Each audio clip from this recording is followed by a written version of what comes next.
guys, so today I'm here to tell you about the series I completed in 2020.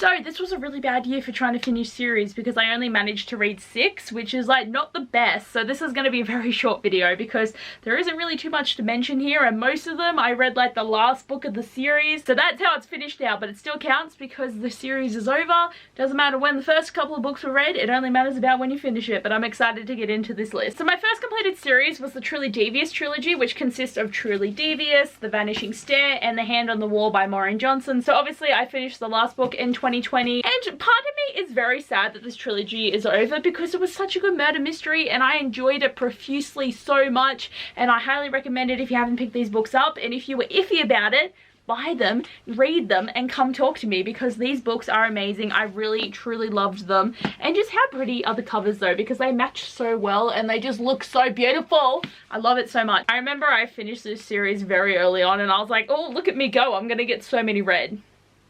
No, that's not true. Next, I finished The Mortal Instruments by Cassandra Clare. So we all know City of Bones, City of Ashes, City of Glass, City of Fallen Angels, City of Lost Souls, and City of Heavenly Fire. That's a mouthful. So I finished City of Heavenly Fire this year and I'm making it count because this has been a long-winded process, but it took me about a year to get my reread of City of Heavenly Fire done, and it still took me ages to actually read the physical book.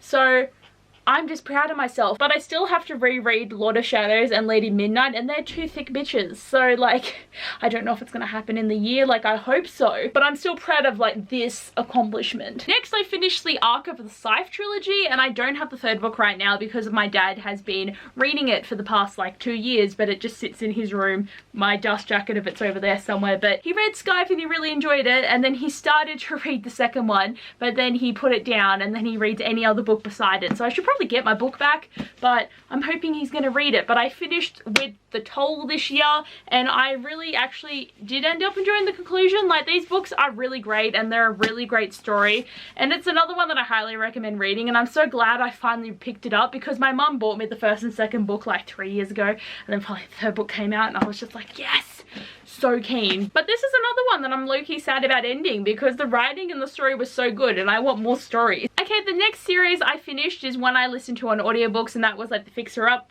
trilogy. So firstly we have Fixer-Up, and then we have Love Her or Lose Her, and then we have Tools of Engagement, and these are all by Abbeyleec. So I actually listened to books 2 and 3 on audiobook this year, and I really ended up enjoying this trilogy by the end because Tools of Engagement was chef's kiss. Like, it was such a great book and I really enjoyed this trilogy, and it was really fun just to like be able to listen to this whole trilogy on audiobook. And can you hear my dog barking? Like, people are turning up at my house. If I didn't end up giving Scribd a go with audiobooks, this never would have happened. So I'm very thankful to old me for deciding to pick up audiobooks and having just the best time. The next thing I read was the Pivot Point duology by Casey West. So this is actually something I read in full this year because I just needed to read the sequel straight away, because I read Pivot Point one month and then Split Second the next month. It was a lot of fun and I really enjoyed this book. Like everything else, I highly recommend them. If you haven't read them, like, please take my recommendation on hand for these ones especially because they were just so good. It's a bit corny, but like, we can all appreciate a bit corny in our lives, and oh, it was just so much fun, and I really loved Addie's story. But oh my god, I am just obsessed with Trevor because just fucking Trevor.